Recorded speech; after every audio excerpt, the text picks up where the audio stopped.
예전 진나라에 금술이 아주 좋은 부부가 있었습니다. 천생연분이었던 부부는 항상 상대방을 먼저 생각하고 서로를 아껴주며 하루하루 행복하게 살았죠. 그런 어느 날 숲속 오두막집에서 살고 있던 부부에게 한 관리가 찾아와 말했습니다. 황제께서 진나라의 몸성한 사내들을 데려오시라는 칙명을 내리셨다. 진나라를 위해 만리나 되는 거대한 성을 쌓는 일인데 그 영광스러운 일에 너 역시 차출되었다. 그러니 어서 짐을 챙겨 나오거라. 날이 갑자기 그리 말하시면 어찌하십니까? 결혼한 지 얼마 되지 않았는데 언제 올지도 모르는 곳으로 끌려가면 제 아내는 어찌 하란 말입니까? 네 이놈! 지금 황제 폐하의 명을 거역하겠다는 것이냐? 아닙니다, 나으리. 아내 생각에 이 미천한 것이 입을 잘못 놀리고 말았으니 한 번만 봐주십시오. 지금 빨리 짐을 챙겨 따라 나서겠습니다. 남편은 그리 말하고는 짐을 챙겨 관리를 따라 나섰습니다. 당시에는 일단 징용이 되면 일이 언제 끝날지도 몰랐고 중간에 집으로 돌아갈 수도 없었습니다. 그리고 일이 험하고 위험했기에 부역장에서 죽어나가는 사람들도 부지기수였죠. 하지만 황제폐하의 명이라 끌려가서 죽거나 그 자리에서 거절하여 죽거나 죽는 것은 매한가지여서 부인은 슬피 울며 남편을 배웅할 수밖에 없었습니다. 부부는 신혼이었고 아직 아이가 없었기에 그날부터 부인은 깊은 산속 오두막집에서 혼자 살 수밖에 없었습니다. 물론 인편으로 서로의 안부를 묻는 것은 가능해서 가끔씩 편지를 쓰며 남편에 대한 그리움을 달래고는 했죠. 그러던 어느 날 깊은 산속 오두막집에 지나가던 나그네가 찾아왔습니다. 길은 먼데 날은 저물어서 산속에서 하룻밤 보내야 하나라고 생각하고 있었는데 마침 이 오두막집을 발견해 얼마나 다행인지 모릅니다. 문득 찾아와 죄송하지만 하룻밤만 묵고 갈 수 있겠습니까? 사정이 딱한 사내의 정중한 부탁을 부인은 무턱대고 거절할 수 없었습니다. 그래서 안으로 들인 뒤 저녁 밥상을 차려주었죠. 시장했던지 남자는 허겁지겁 상을 비우고는 부인에게 물었습니다. 보아하니 남편도 없이 이 외딴 곳에서 혼자 사시는 듯합니다. 실례가 안 된다면 그 연유를 물어봐도 되겠습니까? 예전부터 이곳에서 혼자 살던 것은 아니었습니다. 저는 결혼한 몸으로 남편과 둘이 이 집에서 행복하게 살고 있었죠. 하지만 갑자기 관리가 와서는 만리장성을 짓는다며 남편을 데려가지 않았겠습니까? 그래서 팔자에도 없는 생과부가 되어 외롭게 혼자 살고 있지요. 부인은 숨길 것도 없고 해서 남편이 부역 가게 된 그동안의 사정을 말해 주었습니다. 사내는 그녀의 말을 듣고는 알 수 없는 묘한 표정을 지었죠. 이윽고 밤이 깊어 잠자리에 들어간 두 사람. 사내는 부인의 옆에 이불을 깔고 누웠는데 밤이 깊어지자 그는 여인의 옆으로 슬금슬금 자리를 옮기기 시작했습니다. 그리고 가까워지자 손을 뻗어 그녀의 몸을 어루만지기 시작했죠. 부인은 깜짝 놀라 사내의 손을 뿌리치고는 말했습니다. 이게 무슨 짓입니까? 사정이 딱하여 하룻밤 재워준 은혜를 이리 갚는단 말입니까? 부인, 생각해 보십시오. 언제 돌아올지 모르는 남편 때문에 정절을 지키며 살면 무슨 소용이겠습니까? 아직 젊고 일이 아름다운데 인생이 너무 아깝지 않습니까? 그러니 이제 그만 돌아오지 못하는 남편은 잊고 저와 함께 하시지요. 제가 당신의 남은 인생을 평생 책임지겠습니다. 사내는 그리 말하고선 부인을 덮치려고 하였습니다. 부인은 저항해 보았지만 힘센 사내의 우악스러운 손길을 뿌리치기는 힘들었죠. 하지만 그렇다고 해서 저항을 멈출 수는 없었습니다. 그리하여 부인은 사내에게 한 가지 부탁을 들어주면 당신을 받아들이고 평생을 함께 살겠다고 말했습니다. 그녀의 말에 사내는 하던 것을 멈추고는 뒤로 물러나 앉았죠.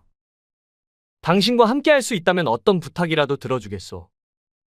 그러니 어디 한번 말해보시오. 무턱대고 당신을 따라 나서기에는 남편에게 미안한 마음이 들어 쉽게 결정할 수가 없습니다. 아무래도 함께 한정 때문에 그러한 것이지요. 그러니 새 옷 한 벌을 보내 그동안의 고마움과 미안함을 대신하려 합니다. 그렇게 하면 당신을 따라 나서더라도 소저의 마음이 한결 편해질 것 같습니다. 그러니 옷을 전해주시고 남편에게 잘 받았다는 편지를 받아오십시오. 그렇게 해주신다면 저는 남편과의 연을 끊고 당신을 새로운 남편으로 여기며 평생 함께 하겠습니다. 그리고 그리 해주겠다는 약속을 해주신다면 오늘 밤 제 몸을 허락하겠습니다. 만약 그리하지 않고 저를 안으시려 한다면 소저 이 자리에서 혀를 깨물고 자결하겠습니다. 사내는 부인의 부탁이 그리 어려운 일이 아니라고 생각했습니다. 그리하여 남편에게 옷을 전해주고 편지를 받아오겠다는 약속을 한 뒤 그녀를 끌어안았습니다. 두 남녀가 얽히고 설켜 뒤엉키기를 여러 번. 사내는 그동안 쌓인 것이 많았는지 밤새도록 그녀와 함께하며 자신의 욕정을 푼 뒤 골아떨어졌습니다. 다음 날 아침이 되어 흔드는 기척의 잠에서 깬 사내는 다시금 여인의 얼굴을 보고 감탄을 마다하지 않았습니다. 아침 햇살에 비치는 그녀의 아름다운 모습은 양귀비가 와도 비교가 안 될 정도라고 생각했죠. 저런 미인과 평생 살 수 있다니 사내로서 얼마나 행복한 삶이냐. 어서 빨리 옷을 갖다 주고 그녀와 함께 떠나야겠다. 사내는 간밤에 피로도 있고 부인이 차려준 아침밥을 먹은 뒤 길 떠날 차비를 하였습니다. 부인은 장롱 속에서 새 옷을 꺼내 사내의 보찜에 넣어두었죠. 사내는 보찜을 지고 부역장으로 발걸음을 옮겼습니다. 갈수록 그의 발걸음은 빨라졌는데 어서 빨리 짐을 건네주고 부인과 함께 하려는 마음 때문이었죠. 빠른 걸음으로 부역장에 도착한 사내는 감독하는 관리에게 면회를 신청했습니다. 하지만 면회는 순탄히 이루어지지 않았습니다. 왜냐하면 면회를 나가서 도주한 뒤 돌아오지 않는 사람들이 한둘이 아니었기 때문이었죠. 요즘에 면회를 핑계로 나가 복귀하지 않는 놈들이 많아졌다. 그만큼 도망치는 놈들이 많다는 얘기지. 그런 연고로 면회를 하려고 하면 그 사람 대신 다른 사람이 안으로 들어가 그 자리를 메꿔줘야만 한다. 그러니 그 사람이 옷을 받고 편지를 쓸 동안 자네가 들어가서 대신 일해야 하는데 괜찮겠나? 아무렴요, 나으리. 여부가 있겠습니까? 자신이 대신 들어가 일하겠다는 사내의 말에 관리는 안으로 들어가 남편을 불러왔습니다. 그리고 사내를 남편이 일하고 있던 현장으로 대신 보냈죠. 저 사내의 말로는 이 옷을 받고 잘 받았다는 편지를 써주기만 하면 된다고 하더군. 남편은 관리의 말을 듣고는 대체 무슨 일이기에 부인이 사람을 시켜 옷을 보내왔나라고 생각했습니다. 하지만 오래 생각할 겨를이 없었습니다. 어서 편지를 쓰고 다시 현장으로 돌아가야 했기에 서둘러 옷을 갈아입으려고 했죠. 한데 사내가 가져온 보찜에서 옷을 꺼내 펼치자 편지 한 장이 떨어지는 것이 아니겠습니까? 떨어진 편지에는 이렇게 적혀 있었습니다. 서방님, 당신을 공사장 밖으로 끌어내기 위해 이 옷을 전한 사내와 하룻밤을 지냈습니다. 하지만 이런 연유로 외간 남자와 하룻밤 같이 자게 된 것을 평생 묻고 살 수 있으시다면 이 옷을 갈아입는 즉시 남의 눈을 피해 우리가 살던 집으로 돌아오십시오. 허나 혹시라도 그럴 마음이 없어 제 허물을 탓하려거든 부역장 안으로 다시 들어가십시오.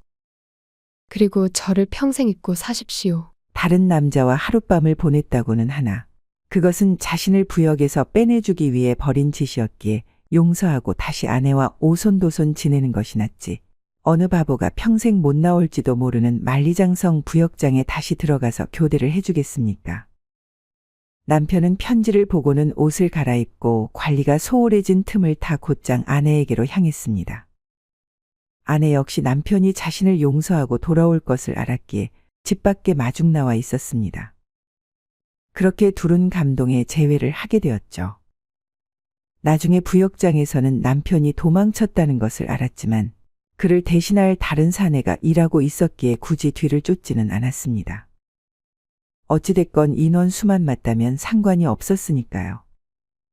그리하여 부부는 다른 곳으로 도망치지 않고 살던 집에서 아들, 딸을 낳아 행복하게 살았다고 합니다. 당연히 외간 남자와 보낸 하룻밤에 대해서는 평생 묻어두고 말이죠. 또한 남편이 도망치고 난 이후 부역장에는 한 사람이 힘든 일에 지쳐 미쳐버렸다는 소문이 돌기 시작했습니다. 소문에 그 사내는 하루 종일 눈물을 흘리며 일을 했고 가끔 한숨을 내쉬며 알 수 없는 말을 중얼거렸는데 그 내용인 즉 이러했죠. 하룻밤밖에 못 잤는데 만리장성을 쌓게 되었구나. 아이고, 내 팔자야. 예상했듯이 소문의 그 사내는 남의 여인을 욕보고 취하려 했던 그 사내였습니다.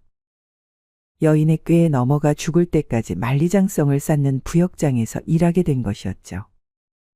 하룻밤을 자도 만리장성을 쌓는다는 말의 원뜻은 하룻밤 밖에 안 잤는데 죽을 때까지 만리장성을 쌓게 되었다는 의미라고 합니다. 우리가 일반적으로 이해하고 있는 남녀상열지사와는 전혀 다른 세욕과 과욕을 경계하라는 뜻이 포함되어 있는 말이죠. 이상 야담설화였습니다. 구독과 좋아요는 사랑입니다. 감사합니다.